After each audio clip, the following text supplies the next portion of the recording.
L'Ukraine a demandé à intégrer rapidement l'Union européenne. Mais au fait, comment ça se passe pour entrer dans ce club très privé ? Avant toute chose, il faut obtenir le statut de candidat et pour ça, il y a des règles. Il faut un système démocratique, un marché intérieur stable et surtout, il faut être sur le continent européen. Et puis, il faut être copain avec tous les pays de l'Union européenne puisqu'ils doivent tous se mettre d'accord pour donner le statut de candidat. Et puis, il faut être très patient puisqu'être candidat, c'est que le début d'un processus hyper long qui peut durer jusqu'à 20 ans.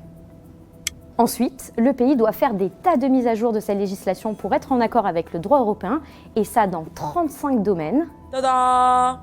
Et c'est seulement après tout ça que l'adhésion pourra être votée, toujours à l'unanimité. Si quelqu'un s'oppose à cette union, qu'il parle maintenant ou se taise à jamais. Le problème, c'est que l'Ukraine n'a pas du tout le temps pour tout ça, et l'Union européenne est confrontée pour la première fois à une demande d'un pays en guerre.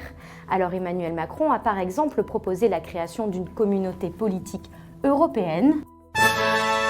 En gros, ce serait élargir la famille européenne sans adopter complètement l'Ukraine. Mais là encore, il faudrait modifier les traités européens et ça ne se ferait pas non plus du jour au lendemain.